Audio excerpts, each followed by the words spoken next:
Welcome, everyone, to another episode of the RDH Sports Podcast. I'm your host, Chad, and alongside me is my brother. How's it hanging, dude? What's going on? Dude, I am chilling. Chilling is the wrong word. Well, let me rephrase. It's really hot. You're in California. Yeah, I'm in Texas. It's like Yeah, yeah.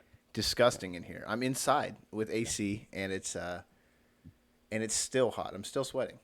So I don't know what to do. I've tried all many things. Fans, they're just not working. Maybe I'll just get an ice pack and just like cover myself at some point. I don't There know. you go. It's Cold, hot. cold shower. You could Yeah. you could do cold shower. You could do a cold ice bath. But yeah, that's kind of Hot showers are not a move. I just don't take them. Not during the summer. It's just like, oh, this is bad. this not doesn't work. definitely not in Texas. But anyway, yeah, RDH Sports. Sorry, we got off on a tangent there, but we're a sports podcast. Today we're going to be playing Would You Rather Fantasy Football Edition. So Tanner and I have two players of each position. We got two quarterbacks, two tight ends, two wide receivers, and two halfbacks, and we're going to pick between all these guys. Would you rather? And it's a tough list, and these are going to be some tough ones. So you ready? You ready to get into this football talk, Tanner? I'm very ready. I think this is gonna be fun. All right. All right, here we go. So I'll start it off. I'll go ahead and ask you, and then you go ahead and ask me right after that. So we're gonna start off with the big guns. If you are playing fantasy football, and this episode we are helping all of our fantasy football listeners because if you listen to the old podcast, Chad and Brad Talk Sports, in August, we used to get a little bit of fantasy football. Now we're going to do a little bit more. And these are really guys that we're gonna help you with here if you need some fantasy football advice. So who would you start, Tanner? Who would you pick first in fantasy football? Would you take Justin Jefferson or Tyreek Hill? I mean, obviously it depends on your league, but like Justin Jefferson to me is kind of probably just overall like the number one receiver. I think we did our list and that was my number one receiver. So it's just kind of like Same. I just think he's that entire offense. Not saying Tyreek Hill isn't, but like I don't think the Minnesota Vikings run if Justin Jefferson isn't on the field. You know what I mean? Especially this upcoming season because Dalvin Cook is gone, and what are their other options? T.J. Hawkinson. That's about it, right? So I don't know what they're gonna do. It's probably just gonna run through Justin Jefferson, if I'm being honest. And that, I mean, from a fantasy standpoint, that's kind of like what you want if you're drafting your number one overall receiver, right? Yeah, I mean it's hard to argue, Justin Jefferson over anybody, right? Yeah, It's hard to argue that one, but I mean, fantasy wise, Tyreek Hill year after year after I know. year after year is every game. Like I would say he's one of the only wide receivers aside from Justin Jefferson that averages, you could say, like 18 minimum a game. Minimum. If Tyreek Hill has under 18 points a game, it's like, oh, he had a bad game. And if he has 18, it's average. And then he gets in the 30s, you're like, yeah, I kind of saw that coming. You know what I mean? Yeah, But Justin Jefferson, he always eats. Always. And he eats in yards and catches. Tyreek Hill will get like four catches for like 240 yards somehow. I know. You know what I mean? Justin Jefferson will get 13 catches with 18 targets for like 202. I So, know, and it's a big thing too because I always target them in the red zone. So that's like touchdown points right there, easy points. Um, Especially, I've been harping on it with their offense and how it was last season. That's kind of what I was seeing because I did watch him a lot of Minnesota Vikings because he was on my team, and they target him a lot in the end zone, a lot. And obviously they should. He's their best receiver, but it's like every time they're there, at least one of the balls is going to him, just to try it, and most of the time it works. So you have to. You absolutely have to. All right, so who do you got for me? Who are you going to start off this with? Because if I went heavy hitter, I'm assuming you probably did too. I'm gonna go heavy hitter. We got two very very big receivers. They're pretty young, but I'd say they're very talented. So I'm gonna give you AJ Brown, or this might be hard for you, CeeDee Lamb. Oh, come on. You have to start it off with a Yeah, CD Lamb yeah. who's not even signed to a contract right now. Coming off Ooh, his that's best tough. season, both of their best seasons. That's that's really tough because AJ Brown, I don't think he declines. You know what I mean? Right. But I do think CD has a better season You than think he so? did last year.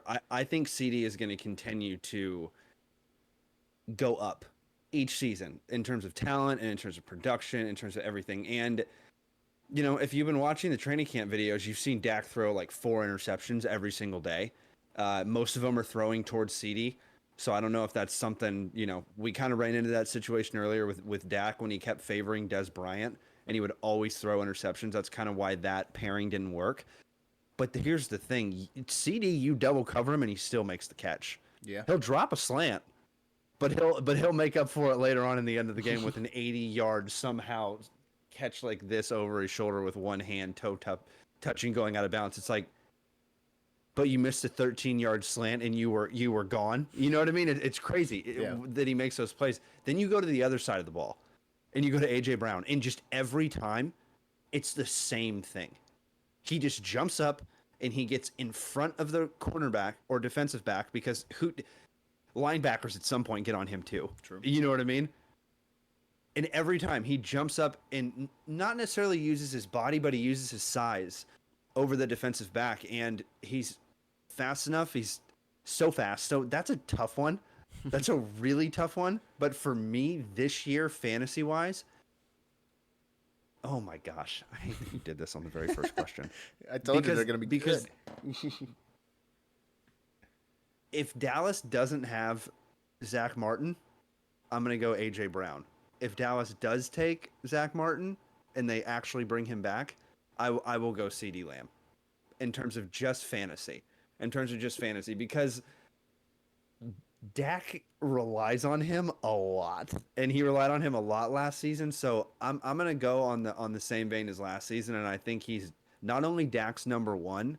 I think there is a noticeable difference between Dak's number one and Dak's number two, and as a fan, it's okay to have, but at the same time, you really kind of want that talent level like AJ Brown and Devontae Smith, like Philly has. You know what I mean? That drop off's not that big. Yeah. Dallas, I kind of feel like Michael Gallup or Brandon Cooks. That's a pretty steep drop off in my opinion. So that's why overall I'm gonna go CD Lamb in this one just because I know how much he's gonna get the ball. He's gonna get targeted 10 times a game. Yeah. He's gonna get targeted 10 times a game. And here's the thing with the Eagles. If they're running the ball and it's working, they're going to stick to it. And Jalen has wheels. You know what I mean? And That's I think true. they're going to incorporate that. They're going to incorporate that more in their offense than they did last year because now they have him signed to a contract and now they know he's the guy. So that's why I'll go CD. But jump into mine. Not necessarily the heaviest hitters, but I think you could throw up fantasy dark horse on one of these guys in terms of coming in this year, not really knowing what's going to happen, but I just have a feeling that if you draft this guy, he's going to have a great season. And I think he may be the number one. Calvin Ridley or George Pickens. The wide receiver, George Pickens from Pittsburgh, or Calvin Ridley, the wide receiver from the Jacksonville Jaguars, who is coming off a suspension, but my goodness, does he look good. It's kind of like, it kind of reminds me of like when we talk about draft and stuff like that. You're kind of with Calvin Ridley. You know what he can do. You've seen him in the NFL, and you've seen him produce at a high level. So it gives me a lot of confidence when he goes to a new team, new system, kind of a fresh start. And it's like you're almost, like I said, betting on the traits. Betting on like his talent alone that he's going to shine through in that offense. And I think it is Calvin Ridley. That's who I want to take. And nothing against George Pickens. I just think Calvin Ridley has so much talent that is just inside of his body. Like he is just a walking highlight reel, and he's so fast. And George Pickens, it's hard. It really is hard because he's young and he's really good, and he's probably gonna be on the Steelers for a while if they're smart, and they're gonna develop him, and he's gonna become really good. But I just don't think it's his time quite yet. You know what I mean? I think give him a year, give him 2 years, maybe get that quarterback situation figured out in Pittsburgh, and then maybe he'll start putting up bigger numbers. But Calvin Ridley on the Jacksonville Jaguars, he has a quarterback, and he's got a good system, and he's got receivers around him to make sure that he is also open. Like there's so many things, so many wheels turning in that Jacksonville offense. I think it's just Calvin Ridley for for starters. Honestly, I don't know. It's got to be Calvin Ridley. It's it's a hard one to pick through. If you're starting your Yeah. franchise, probably not. You know what I mean? If you're Mm-hmm. starting your franchise, probably not. But this year in fantasy, I don't know if anybody's. He's going to win comeback player. Is he allowed to win comeback player of the year? He got caught gambling. That's good. That's true. Is I he don't is know. he is he allowed is he allowed to win? You know what I mean? I don't know, but he's back, and I'm gonna say it now. I think he's the number one. I think Probably. he's the number one in Probably. Jacksonville, and with Christian Kirk as your number two, your number two is getting paid 70 million.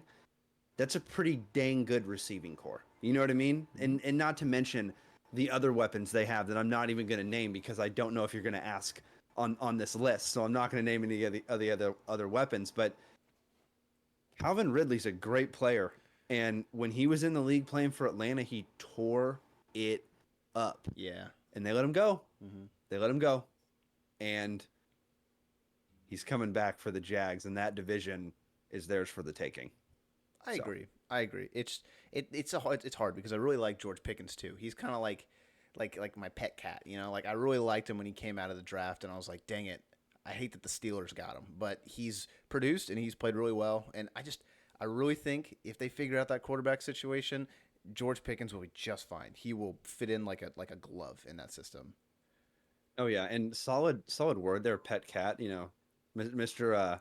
Mr. Brian Broaddus Oh from the yeah. Dallas Cowboys. If he ever listens to this, that'd be awesome. But that's that's a scout right there. Gosh, that's my favorite, one of my favorite scouts of all time. But anyway, we won't go down the my favorite scouts because I could talk for hours about my favorite scouts. But who do you got for me next, Tanner?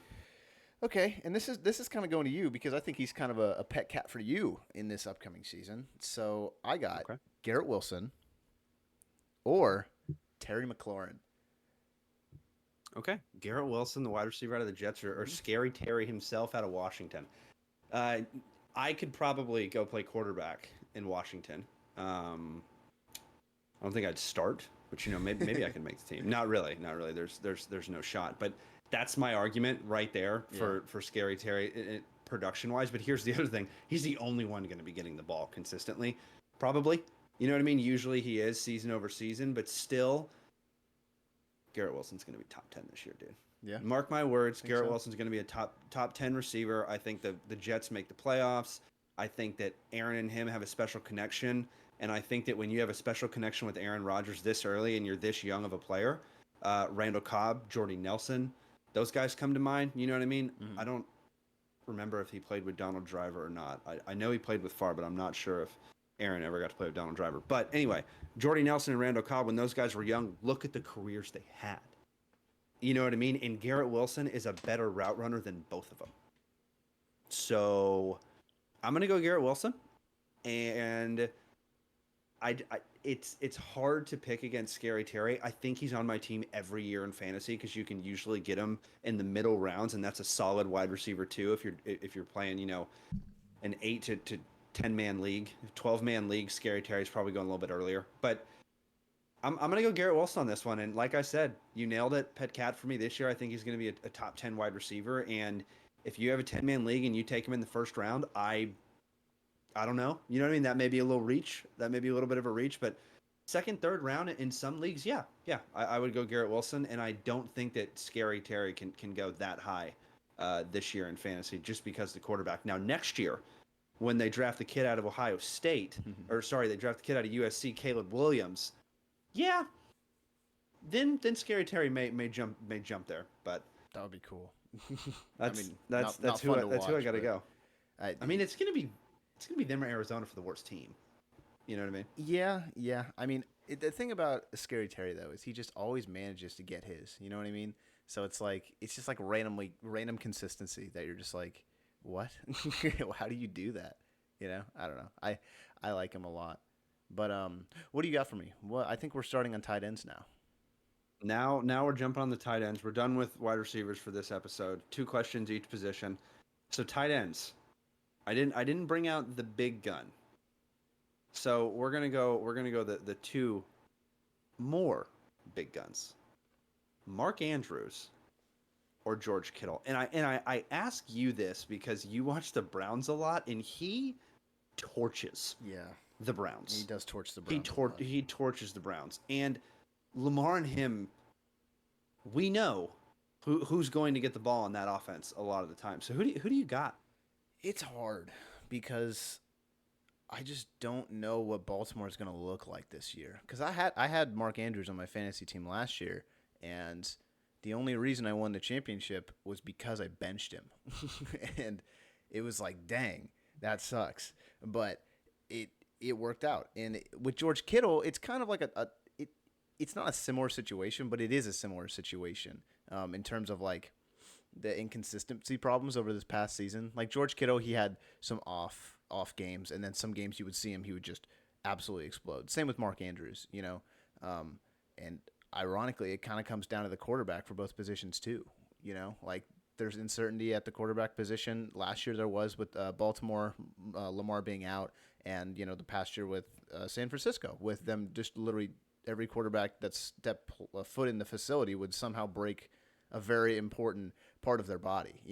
So it's like I don't know. But if in a perfect world, just these two guys have a fine system, have a fine quarterback, I think I have to go Mark Andrews. I really do, because I just think he's a bigger part of the offense than George Kittle could be. And let me explain that. Because the Niners have so many weapons, so many avenues that they can run their offense through. It's like when they get down to the end zone, when they're driving the football, you don't know specifically where the ball is going, and that's why it's so good, right? That's why their offense makes waves in the NFL. That's why it's so good. They don't know where the ball is going. That being said, George Kittle doesn't always get the ball on every drive. He doesn't always get a touchdown a game, because Christian McCaffrey gets a touchdown throwing, receiving, and rushing for some reason. You know what I mean? Like it's so creative. It's just it's not always going to play into George Kittle's hands. But with Mark Andrews, that's Lamar's favorite target. That's almost their only target that offense has. And when that offense is doing well, that means Mark Andrews is doing well. So I got to go Mark Andrews. I think it's just like a pipeline. The Ravens are just like their offense is a pipeline to Mark Andrews if Lamar is throwing the ball, and that's fine. Like, give me the fantasy points, give them to me. You got it. You always got to have the fantasy points, and that's literally what this episode is titled. So that's why we're talking fantasy football. You know what I mean? So you nailed it. San Francisco has a lot of weapons, and Baltimore, you don't know what weapons they have this year aside from Mark Andrews. Honestly, that's the only the only stamp that they have that you can check that box. That's it. So I totally get it, but George Kittle was one of the only reasons I made it in the playoffs. Not really in the playoffs. I was chilling, but made a playoff run, and he may have disappeared in the game I needed him most in the championship. But the semifinals and quarterfinals, he did pretty dang good and got me 20 plus points and had 2 touchdowns. So it's when it's those two guys, they're the top 2 or top 3 tight ends, not top 2, top 3 tight ends. So. I mean, who do you got? They're number 2 and number 3. It doesn't matter where you order them for me. Like every year they're changing. So it's like Mark Andrews had an off year. Oh, he goes down 1. George Kittle had a good year. He goes up 1. So it's like, I don't. Yeah. You're really not getting a bad tight end if you have to pick between those two guys. Realistically, they're gonna be pretty good. But my first tight end matchup, I'm curious to see what you think about this one. I got Dallas Goedert, okay, for the Philadelphia Eagles. Or Evan Ingram for the Jacksonville Jaguars. Ooh. Who just got a contract, who just got a nice low contract. That's why I didn't say the weapons, because I had a feeling with my love for Trevor Lawrence that you were going to bring some of these guys into this talk. You're making it tough. Evan Ingram, I know you. Evan Ingram or Dallas Goedert. Yes, that's very true football-wise, you do. And like everything. But Evan Ingram or Dallas Goedert. Man, it hurts to say it. Off the rip, I want to go Evan Ingram. I want to go Evan Ingram off the rip because I know how much Trevor Lawrence values his tight end. Mm-hmm. But then I think about Philadelphia's offense, and I think about Dallas Goedert specifically. For some reason, him and Kelsey are, I think, the only 2 tight ends in the league that just find themselves wide open in the middle of the field. So you know what I mean? It's literally if you look at the game and Dallas Goedert has over 100 yards, that's not surprising at all. If Evan Ingram did last season, you were like, oh, Yeah. okay. You know what I mean? So I want to say Evan Ingram off the rip, but I'm going to go Dallas Goddard here. And the reason I'm going to go him is just because his numbers say it all. And Evan Ingram has been up and down his entire career. He has absolutely found a place here in Jacksonville, and he is a top 10 tight end in this league now. But I do give the slight edge to Dallas Goddard, who I also have in the top 10. But honestly, Dallas Goddard and him are probably, 6 and 8 on the list. Not exactly 6 and 8, but a couple spots apart max. So I'll go Dallas Goddard, and I do think he's going to have another monster fantasy season because it's the Eagles. Yeah. You know what I mean? And Yeah. what they did last year and how many wins they got and how much they dominated their opponents. So absolutely. I think I'm gonna go Dallas Goddard. I already picked against AJ Brown, so I'll take Dallas Goddard. I think Dallas Goddard kind of. I think we saw like almost the ceiling of Evan Ingram this past season, and I feel like Dallas Goddard's ceiling is just so much higher. I feel like his ceiling could be like a top 3 tight end in the league. You know what I mean? Like if that were to happen, I wouldn't be that surprised because he's just like you said, he's just always open. You always find him in those like great positions. And I was looking at his stats. He missed I think 5 games this season and was still doing almost as well as Evan Ingram. So it's like that's kind of why I put them next to each other because you didn't see much of one, and I thought it was fun. But I would That's go. a good one. I Yeah. would go Dallas Goddard too. I think he's so good, and Philly stole him from Dallas. They stole him. Yeah. Still hurts a Yeah, little they bit did. because we don't They even have a quite literally jumped a pick and took him. Yeah, we're about to also not have a guard. Anyway, moving on before I get on another Zach Martin rant. This is a good one. This is a good one. I think this is a very good one because you're going up against someone that is quite literally, if he does not have his season, it is a arguably make or break season for him. And then you have a rookie coming in that you really don't know what's going to happen, but you kind of do. And here's what I'm gonna throw at you: Kyle Pitts or Dalton Kincaid, the rookie that Buffalo drafted, who we know is going to be a tight end 1 on that team because of how good they are. Or sorry, because of how good he is. He was the number 1 tight end in the draft, fell all the way into the late 20s. They stole him, and he has Josh Allen throwing him the ball, and Dawson Knox is not a bad tight end too. And then you have Kyle Pitts, who has done quite literally nothing in the NFL, and the argument right now is, like I said, make or break season. So who do you got on this one? I know who I want to go, but I'm not going to do it because let me start with this. It's just Kyle Pitts was a top 4 pick, right, from Atlanta, and he hasn't done anything, absolutely nothing. I mean, you've seen him like have like a touchdown or 2 here and there, and it's like, why? Like where are you? Like where did you go? How did you do so well in college? I witnessed him in person. I'm like, this guy's so good. He's different. I cannot believe that he's going to go to Atlanta and he's going to absolutely torch people, and he just didn't do anything. So I think I want to pick Dalton Kincaid just because I don't think Kyle Pitts can do it. He's had 2 seasons in the NFL, and like you said, he's done nothing, and it's basically like, what is greater than 0? Dalton Kincaid. You know what I mean? Like he's got to. It has to be better than whatever Kyle Pitts is going to do. Kyle Pitts would have to put up, I don't know, 500 yards, and it would be a success. Like I don't know. Kyle Pitts is in a great position in the NFL. Don't get me wrong. He's done he's checked every single box up until this point, and I just don't know how it's possible to not continue to get better and continue to like learn and do all this stuff. I don't know. It's just amazing to me that he hasn't broken out yet. And Dalton Kincaid, like you said, a great situation. It doesn't matter if he has like a weird start to his rookie season because Kyle Pitts, if he continues down the train that he's going, he's not going to do anything. So Dalton Kincaid, 100%. He's got Josh Allen throwing the ball. Like I don't know. That's my reason. Exactly. Yeah. I mean, exactly. It's a literally make or break season, or someone that is just entering in the league and is not only getting an upgrade, getting a top three quarterback in the league, throwing him the ball. I know. In in And in every other situation, I would pick the other way. I would pick the 100%. veteran in the NFL because he's been there, he's done that, right? But with Kyle Pitts, I don't know, bro. It's like picking a snail in the middle of August. Exactly. You nailed it. You've gotten some solid. I mean, dude, everybody heard it. If you're in the same league and you're as us and you're listening to this podcast, Tanner's not touching Kyle Pitts, so you don't got to worry about him. You know what I mean? He is not. I've been He's burned. not. I've been burned. Yeah, he has been burned a couple times by Kyle Pitts, as we all have, especially me being the draft guy too. So I totally get it. Your tight end.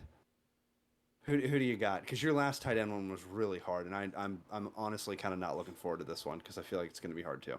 Um, I don't know if it's going to be hard, but I think it's a fun one.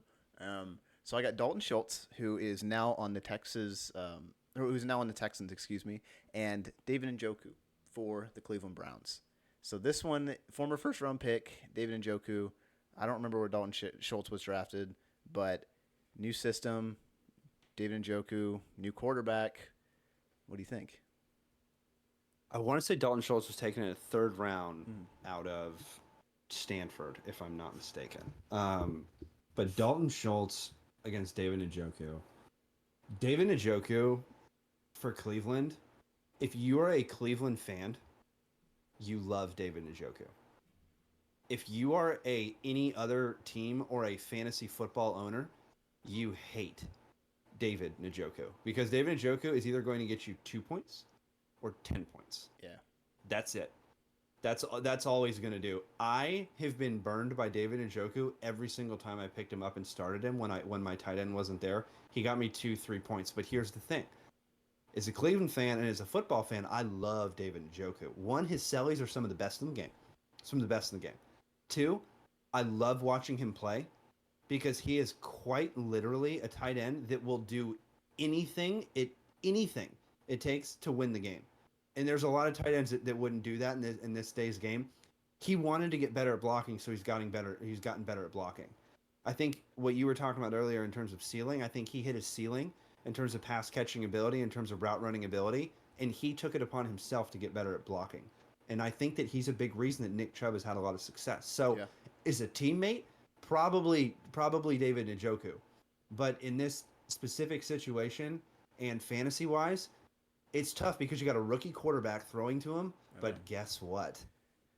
The tight end is the rookie quarterback's number one safety blanket. Look at Jason Witten and Dak Prescott. There's a reason the production did not stop. It did not stop at all with Jason Witten. He probably could have played 2 more years. Probably. If he wanted to, he probably could have played 2 more years and gotten close to 1,000 yards. So I'm not saying Dalton Schultz is going to get 1,000 yards. I could see Dalton Schultz this year kind of sticking in the 800, maybe pushing 1,000 yard game, maybe give him, 5, 6 touchdowns. You just don't know with the rookie quarterback. If he gets a connection early with Dalton Schultz, though, and he's sitting there on the waiver wire, ride that because there's no way he's going to go away from it. And watching CJ Stroud specifically play, he threw to all of his receivers because who did he have? Garrett Wilson, Chris Olave, like he had all these guys. Marvin Harrison Jr., Jackson Smith, and Jigba, like all of these guys have come through Ohio State. So he's used to throwing the wide receivers, not necessarily the biggest tight ends. So I want to see how he does. But in this situation, I have to give the edge to Dalton Schultz. And still don't understand why he took less money and less years and went to a worse team. But hey, I'm not a football player, and that's definitely a prove it deal. And he's going to do everything he can to prove it. So I think a tight end this year, probably, I don't know if he touches tight end tier three, but close to tight end tier 3-4 range, in my opinion. David Njoku, he's probably at the end. David Njoku's probably tier 5 waiver wire pickup if you need him. I agree. Because that's just not their game, and I don't see Deshaun throwing him the ball a lot. But hey, still love him as a player. So I think it's fair. that's who I got for the tight ends. Now here's one that I think is going to be a lot harder because it's fantasy, and you know what could be. And if you're in a dynasty league, I know what guy you're taking. But if you're not a dynasty, you're just in regular league. Here we go, Tanner. Christian McCaffrey, the halfback out of the San Francisco 49ers, or the rookie phenom from the Atlanta Falcons, who is quite literally going to take 60% of that offense, Bijan Robinson. The number one running back in the league, Christian McCaffrey. Why'd you do that? In terms of fantasy, or the guy that you know is going to be probably top 5, and most likely, at least 60% of that offense.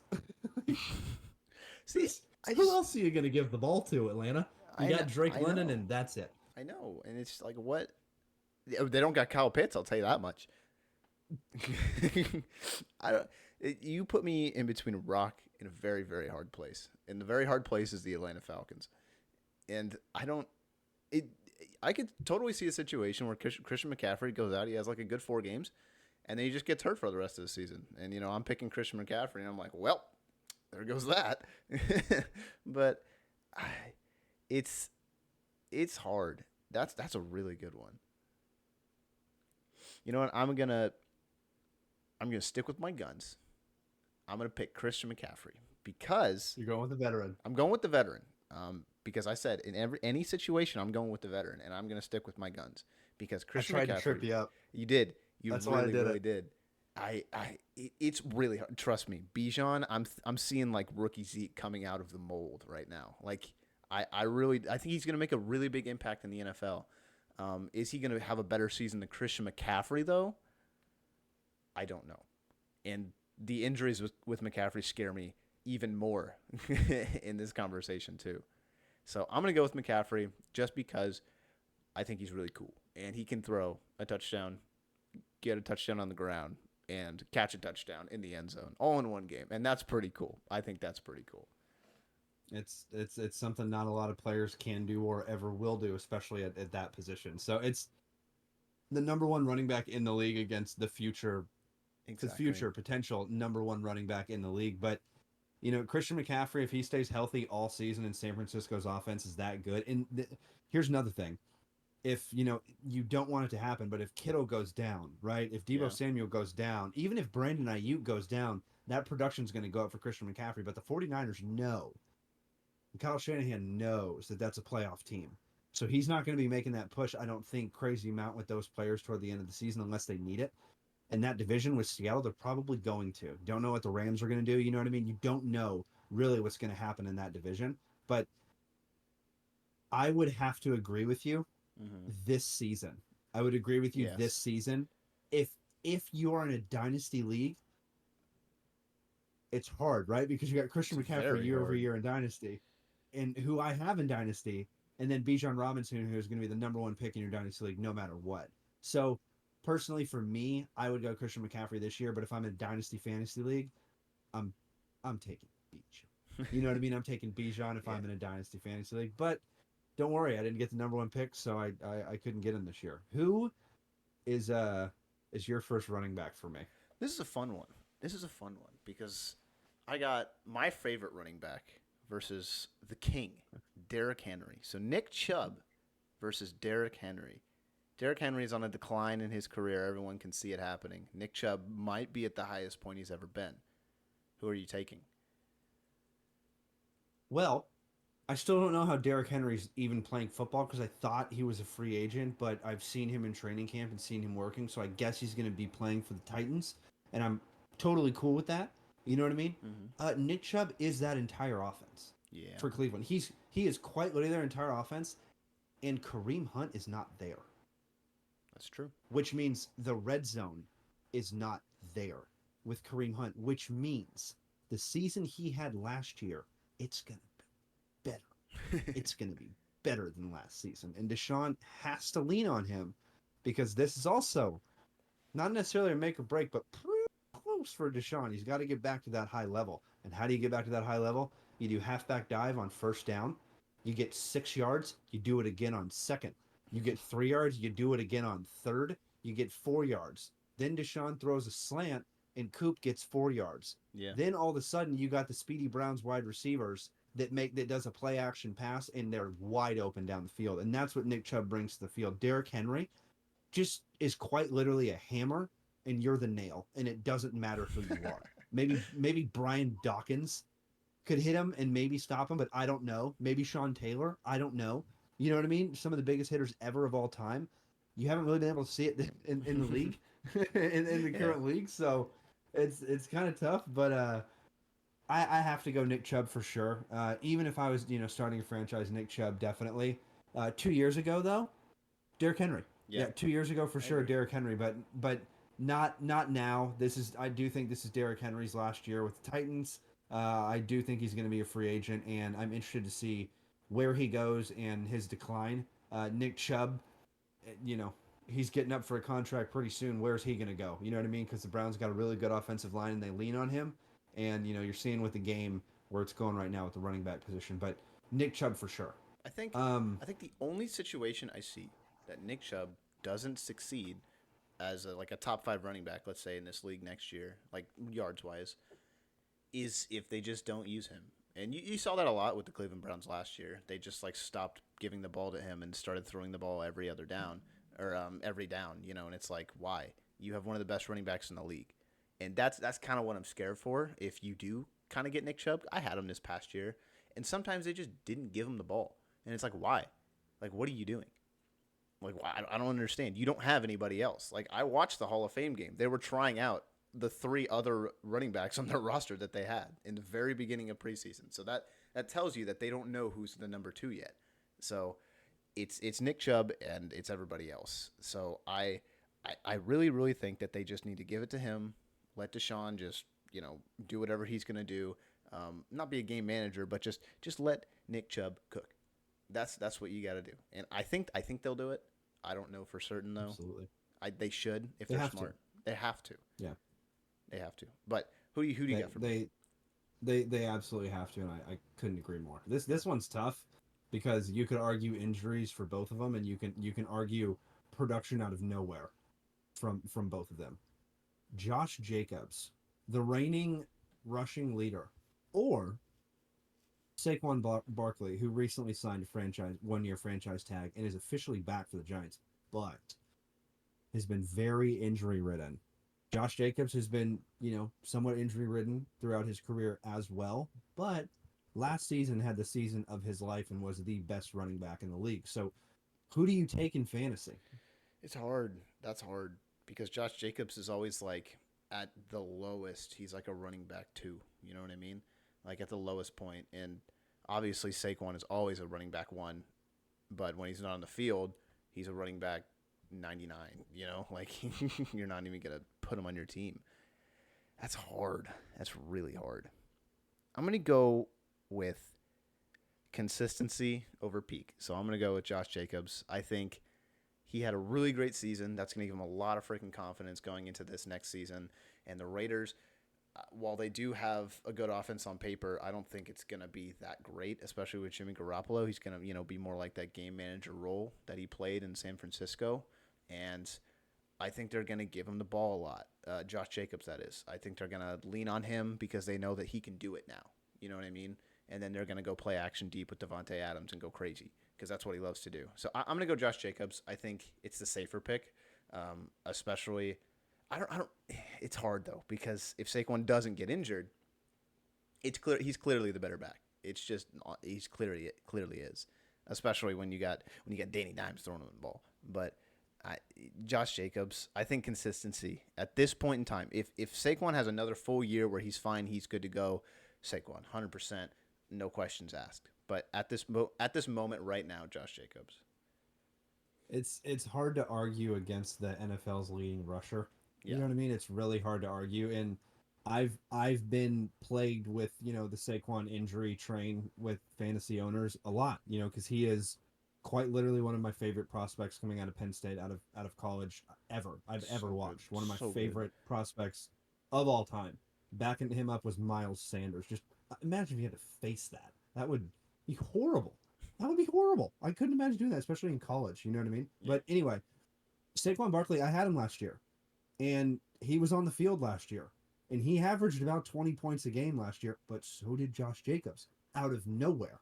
Well, not out of nowhere, but Josh Jacobs, he would have one or two, Yeah. you know what I mean, games during the season where he went off. Saquon, it felt like every other week Yeah. because the Giants were like, wait a second. Oh, it's like it's not only that they finally believed in him, they finally believed in him and they let him loose. Yes. And the injuries didn't come back and Danny's legs. I would have never thought that Daniel Jones's legs would have become such of a presence and one of the main reasons that Saquon is so successful on that offense because of Danny's threat of his legs. Mhm. So he may trip in the middle of the open field, but still, it's like Saquon. I that situation's tough, That's and so personally hard. for me, I'll go Saquon, but if it happens in the moment, I could also go Josh Jacobs. That's literally a 50-50 decision for me, and however I'm feeling that morning is who I'm going to take I just because if you're you said feeling it. if you're feeling ballsy, if you're feeling ballsy, just Yeah. pick up Saquon, and you'll have the ride of your life. I promise. You will, especially if you take a couple of these other guys that we've named. Just take Saquon Barkley and Christian McCaffrey in your league, and in either by week 6, you're going to be so happy or you're going to be so mad because Yeah, we won't even get in you'll there. be in first place or last place, no in between. Exactly, and I can say that because I've had both of them, both in Dynasty. But anyway, who's your last running back for me? And then we're jumping to quarterbacks. I think you're gonna love this one. I'm going back to Jacksonville for my first. I got Travis Etienne, and then the phenom who is I think he did he get injured? I think he did. Kenneth Walker for the Seattle Seahawks. Oh, oh, Who you got? oh, that's tough. That's really That's tough. very tough Young running backs.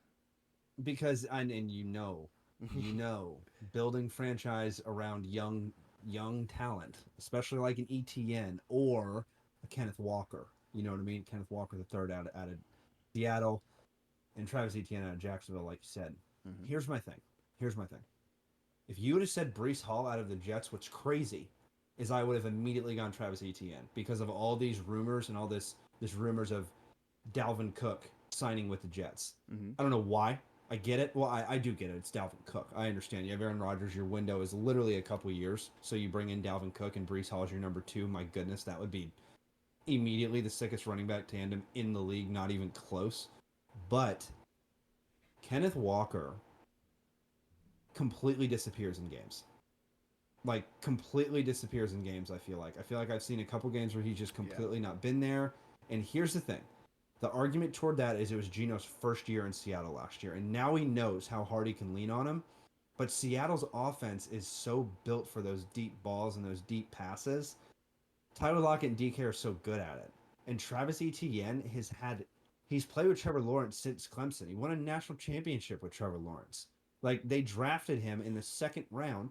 First round, Trevor Lawrence. Second round, Travis Etienne in that draft. That's what they did. They took him because they knew how good he was when they still had James Robinson, who's still getting shipped off. Poor guy. How he's had the best years ever when he's entered the league. James Robinson. But anyway, Travis Etienne gets injured his first season. Last year comes out, has a solid season, and shows you that not only is he the number back wanting blah, blah, blah, there we go, getting my words right, a number 1 running back on that team, but arguably a top 5 catching passing back out of the backfield in the league because when he turns on those jets, if you get him a screen and you have one offensive lineman in front of you, he will probably get at least 15 somehow when that's not supposed to happen. You're supposed to have at least 3 or 4 out there in front of you. He is incredible with the ball in his hands. So I'm going to go Travis Etienne in this situation, and I hope Kenneth Walker proves me wrong because that offense is already so exciting with DK and Tyler Lockett, and Geno Smith, and that offensive line is pretty solid. You know what I mean? So if he can have another season like he had and continue to get better year over year, then this could be a conversation in the future. But for now, Travis Etienne, and that division's a little weak, Yeah. so that also adds the cake for me there. I think I get it. I was confusing Brees Hall with Kenneth Walker again, dude. But earlier, but with Travis Etienne, he's he's got a special place in my heart, and I don't know if this is a good or bad thing because last year I had him, And I was like, dang, he is not doing much. And maybe like week 6 or something like that, I dropped him. And I was like, I can't anymore. And the dude just went off. He just started going crazy and just throwing like 70 or, torching 70 yards down the field. He would get a touchdown, and I'd just be looking at the screen. I'm like, really? and I don't know. I think I agree with you, and I think I'm never going to bet against Travis Etienne again for that exact reason. Because the dude is just electric, and that's just the only word I can use to describe him. Electric. He just gets up and he goes. So I completely agree with you. I think Travis Etienne is going to be a star in that Jacksonville uniform. Maybe more than Kenneth Walker is. Than Kenneth Walker. Oh yeah, would be. he easily could. And the crazy thing is, like, we're literally picking against the two best rookie running backs in the league of last year. Like, we're picking against those guys, but the reason is because of what Travis Etienne brings to the table, literally in the passing game. That's what he brings to the table. Even if Breece Hall was in this conversation, I said it a little bit ago, I would still take Travis Etienne. Really? And the reason is because of the Dalvin Cook situation. If Dalvin Cook was not in play, also, Breece Hall's coming off an injury. You know what I mean? Travis Etienne has already played a full season and is a clear-cut part of that offense. And now, that's Trevor's boy. I know. We're working on the offseason together. And they've both been in the playoffs, too. And they both have playoff experience. And that's big, especially with this team, because they're absolutely making the playoffs this year, especially in that division. Mm-hmm. Jumping to quarterbacks. We got 2 quarterbacks each. And Tanner, then we're done with the football talk for this episode. Joe Burrow or Josh Allen, the two, just right there. Number 2 and number 3, just coming out the gate, swinging for the fences. Why you're swinging for my head right now, man? Well, what I'm doing is I'm kind of channeling the inner Derek Lewis with the flying knee that he got at the last UFC fight. I won't go into the UFC stuff because once again I'll talk for hours, but. Who do you got? Joe Burrow, the quarterback of the Cincinnati Bengals, or Josh Allen, the quarterback of the Buffalo Bills, who is in for a revenge season this year?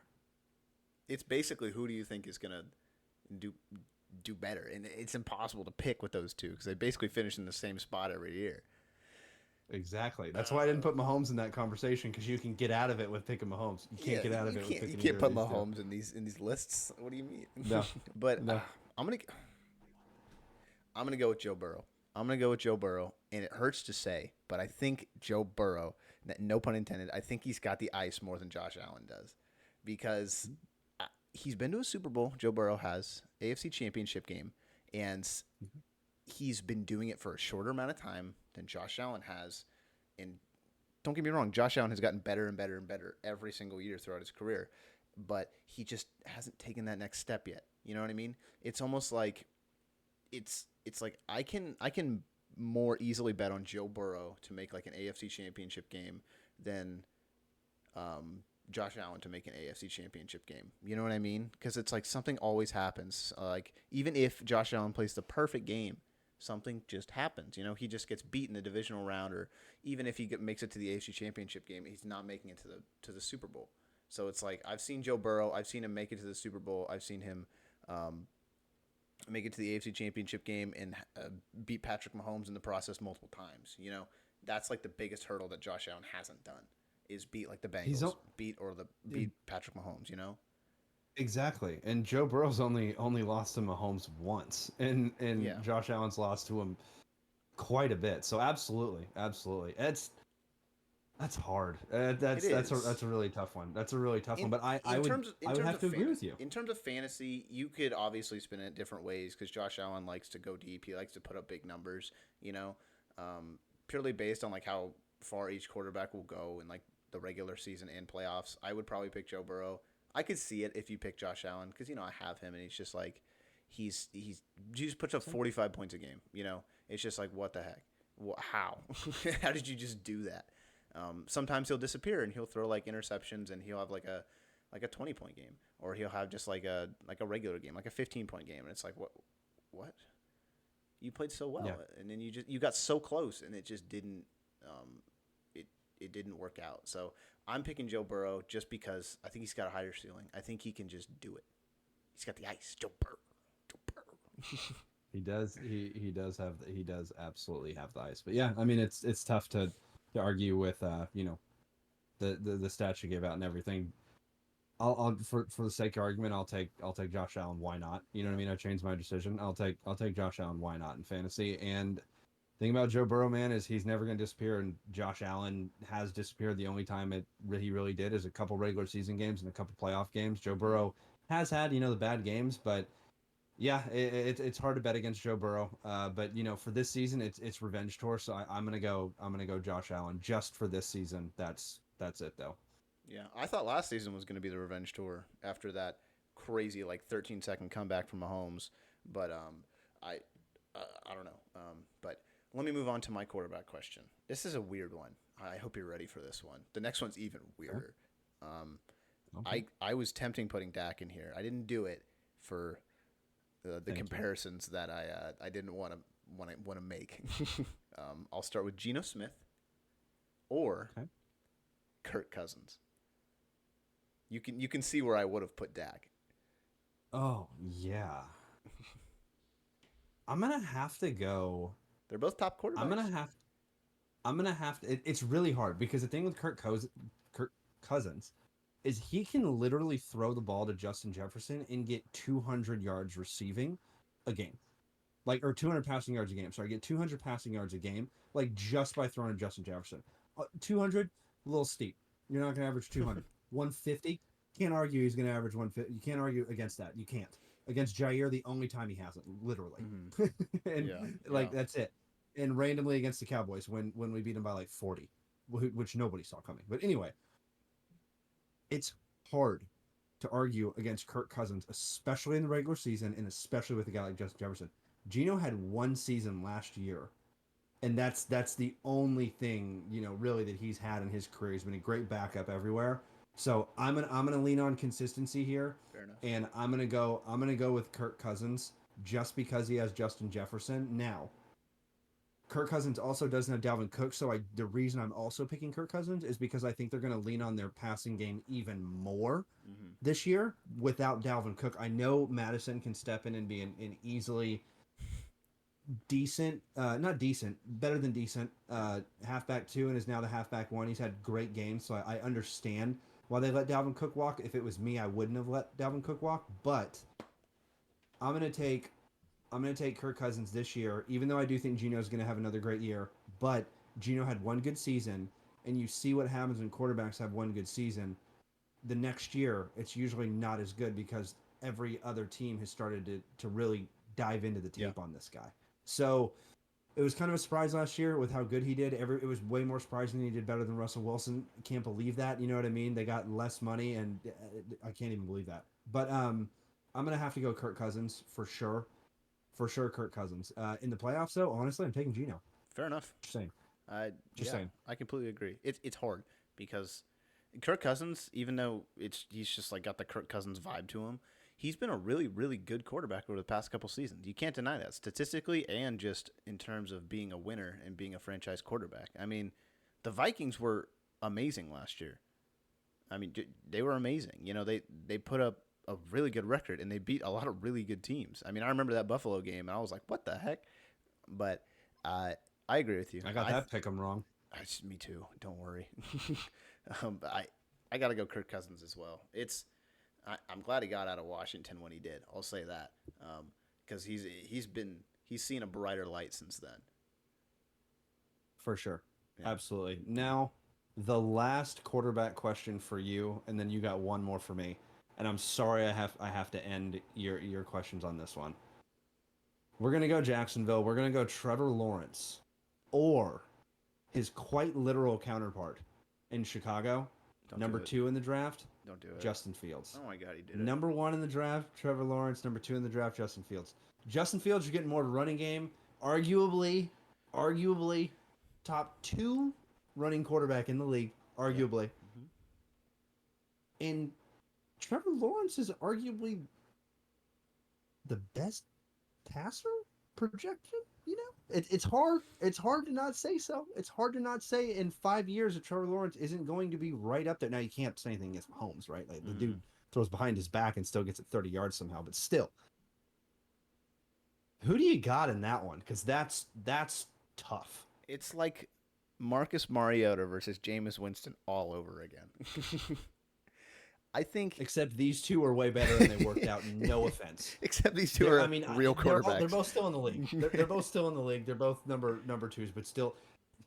By the way, if you don't follow, you see some of the stuff Jameis does on Instagram. Oh my gosh, he's just like singing in the middle of practice, and he is so funny. Anyway, keep going. Keep Dude, going. it's a short little tangent. I was on a Jameis hype train this past year. Like, I was so for Jameis being the starting quarterback. Like, screw who was the quarterback? Dalton. He used to play for the Bengals, then he came to the Cowboys for like a year. You're thinking Andy Dalton. Andy Dalton, who started for the Saints. I was so on the Jameis hype train. So I love Jameis, and he's super funny. And if you've ever seen that video where with the crab claws or whatever it is, he's like eating the W. That's another one where he's like, it's Dude, really funny. He's a gem. He's an absolute gem. Maybe not on the football field. The 40 for 4 or 30 for 30 season was kind of crazy. That's tough when you're leading the league in passing, and the next season nobody you don't even yeah we don't even go there. You know, everybody didn't even bring him back after he led the league. That was a tough one. 30 interceptions, dude. It was crazy. But anyways, going back to Trevor Lawrence and Justin Fields, I think with Trevor Lawrence, his journey so far in the NFL has been Urban Meyer, which didn't work out well, and I don't blame him for that. I think that was just a bad coaching place, bad environment for him to be a rookie quarterback in. But then Doug Peterson comes in, and he absolutely changes that organization, and Trevor Lawrence looks like a top 10 quarterback, if not top 8, top 7. You know what I mean? And he takes him to the playoffs. He absolutely steals that playoff spot, and he leads his team in a comeback in the most crazy way possible against the Chargers in one season, and almost beats the Chiefs the next game in the next round.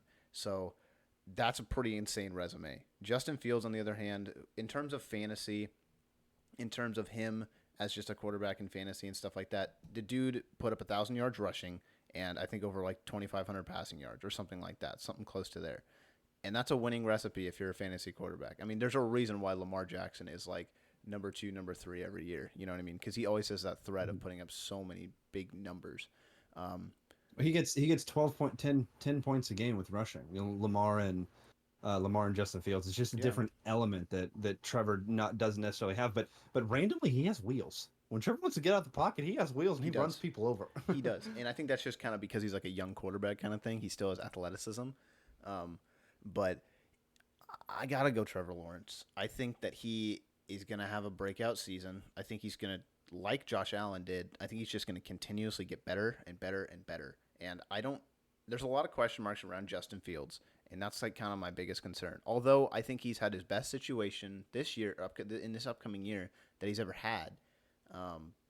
I still want to say Trevor Lawrence because I think in the same win, I think he also has the best situation that he might ever have. You know, like this roster is stacked for Jacksonville. His offense, there's no reason he shouldn't be, you know, putting up like really, really good numbers. You know what I mean, for Trevor Lawrence. The only thing I'm afraid of is just, you know, Justin Fields having another 1,000-yard rushing season. So it's like, I don't think either's a bad pick. Which he's going to. He's going to. Yeah, which he's going to. I don't think either is a bad pick because I think each brings very different, unique abilities and talents to the table, and I think they're both going to get really, really good. You know, I don't know if Justin Fields is going to produce to the level of like, you know, winning and making the playoffs and stuff like that I think Trevor Lawrence will, but he's definitely putting too. He's definitely putting up fantasy points. Oh, that's true. Yeah. The Division 2 is a lot easier for Trevor, like a lot easier Yes. for Trevor Lawrence in my opinion. But it's hard to argue against Trevor Lawrence. I'm right there with you. Fantasy wise, I have Justin Fields in my dynasty league for a reason. You know what I mean? That's why I value Justin Fields so much. But until I see exactly what you said, until I see a season where he, you know, because Justin Fields does have those games. He does. Justin Fields does have those games where he will end with like a solid 6 points, and you're like, what happened? You know, 60 rushing yards, 160 passing yards, no touchdowns, 2 interceptions. It's like, oh, okay. Trevor has that, but then after halftime comes out and throws 2 touchdowns.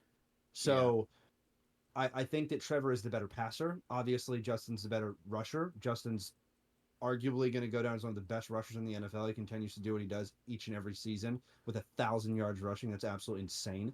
But fantasy wise, it's hard to go against Justin Fields, but it's really hard to go against Trevor Lawrence. And guess what? They both got true new number one receivers. So they both are only going to get better. And like Tanner said, neither of them are a bad pick. And if your league is not too quarterback driven, these are guys that you can probably wait for after the main quarterbacks go and still be fine. I will in your leagues. Yeah. Go ahead. I will say, I think if you have like a matchup, like you're going into fantasy in this week and you're like, okay, my quarterback is Justin Fields, and I'm like, what if he's playing a really, really good defense? Let's say he's playing like the Ravens, or let's say he's playing like the Steelers or something like that. Just a good defense who knows how to game plan for a rushing quarterback. Because, well, for one, those two play them a lot, rushing quarterbacks. So it's like, I would bet more for Trevor Lawrence to have a good game against a really good defense than Justin Fields to have a good game against a really good defense. Because Trevor Lawrence has many, many tools that he can use to get around that defense. Meanwhile, if Justin Fields, if the run game, if he's getting spied and he's getting like, his mobility isn't like allowing him to go anywhere. Like they're just locking him up in the pocket. He's not getting any good rushes. I mean, I think the production kind of stops there. You know what I mean? Meanwhile, if Trevor Lawrence is facing up against a good defense, he's getting hit in the face a lot. They're getting to the pocket, whatever. I think he can adjust to that. Like you said, I think he can come out at halftime, throw 2 touchdowns, and bam, they're back in the game. Bam, you're back in your fantasy game. Meanwhile, Justin Fields, they're not going to go against an easy team every week. You know what I mean? The Chicago Bears. They're going to go against a good defense at least once, twice, maybe even 3 times. The NFL's pretty good. Yeah. So I just think he has a higher chance of laying an egg. And that's the biggest thing. I can't argue he definitely has a higher chance, but at the same time, all it takes is one mess up on that spy or one good read option on Justin Fields' part, Sure. and he is gone. Yeah. And that's an 80-yard rush and a touchdown.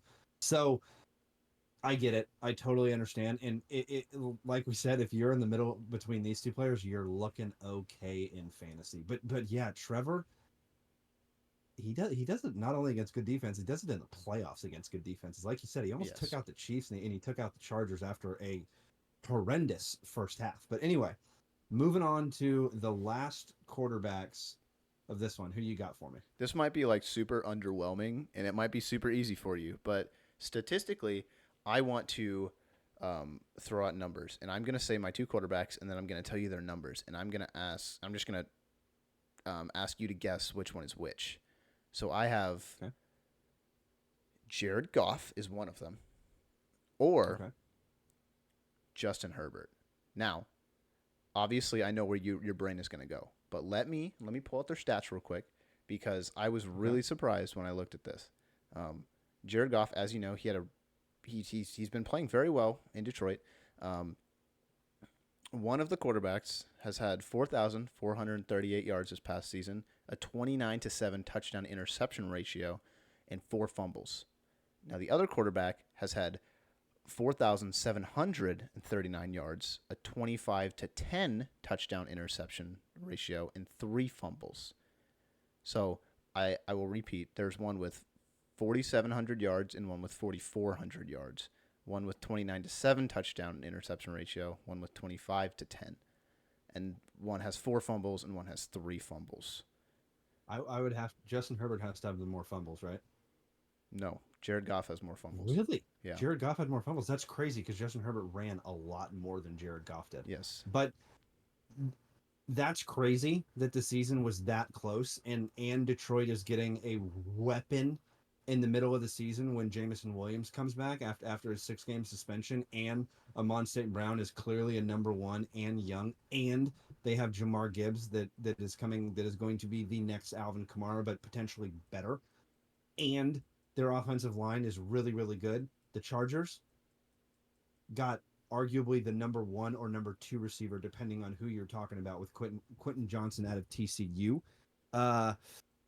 Ooh, that's a good one. That's a lot closer than a lot of people think. Yeah. A lot of people would immediately go to Justin Herbert. My mind does go to Justin Herbert. I'm picking Justin Herbert. I'm not picking Jared Goff, but I'm picking Justin Herbert. But I can argue that Jared Goff, even with the offenses with both of them, that Jared Goff has a better situation than Justin Herbert does, even with both of their offenses and how good both of those offenses are. The Lions have one of the best offensive lines in the league. In my opinion, it's definitely top 10. And Jared Goff is playing at a level that's extremely high. And once again, there's very few teams that play with the kind of play that Dan Campbell's Lions play with. And they will run through a freaking wall for that guy. And for some reason, everybody on that team's performance is +5 in Madden. I don't understand. I don't understand why. I'm still going to go Justin Herbert just because of the weapons that was added. Austin Eckler, you could dump it off and go. But Jahmyr Gibbs, mark my words. Absolutely. Late round fantasy this year. Look at Jahmyr Gibbs. But I would take Justin Herbert, and mainly because he has an older receiving core, and those guys in the red zone are going to be really hard to beat. But that's a lot harder, and that wasn't as underwhelming. I think that was a pretty solid one, and I had to think on that one for a little bit. But I think it's very, like, obviously Justin Herbert is like amazing. He's a really good quarterback. But I just think people need to give Jared Goff his flowers too, because he's been pretty dang good these past couple seasons in Detroit, and not a lot of people are talking about it. So, I mean, if you're faced with that situation, you find yourself in a quarterback hole and you're staring at Jared Goff, I don't think you're in a hole. I think Jared Goff is a pretty dang good quarterback, and I think he's going to get you a lot of decently good points, if he is your number 1 quarterback. So I just want to shed light on this boy. I want the Goffense to shine. I think it will shine. Jameson Williams, like you said, he comes back midseason. That's all right. He's got some gambling issues, whatever, and it'll be fine. It'll be fine. Yeah, it'll absolutely be fine. And you wouldn't think of that when you're talking about Jared Goff in fantasy, except for the last couple of years. But anyway, yeah, and not to mention the dude had like a literal like inflatable pool in his college dorm back at Cal. I remember reading that story. I was like, this dude doesn't care, and he doesn't care with Detroit, and he's just letting it rip. But yeah, that's the Would You Rather Fantasy Football edition. So any last words, Tanner? Or are we good to end this thing? I mean, I just want to say, like, if you guys like this, like, just comment or like hit us up on the website or whatever. Just give us some feedback if you like these, like, Would You Rather kind of fantasy things, because they're fun to do and they're not that hard to put together. And I like talking through them, and it's given me some fantasy insight of my own, just thinking through some things before the season starts. So I just want to help you guys out. If you like them, leave a comment, hit us up. That's all. Yeah, definitely sub too. But hey, Also appreciate the views. Appreciate the views. Absolutely. All right, let's wrap this up. Tanner, let's do it again next week. Yep.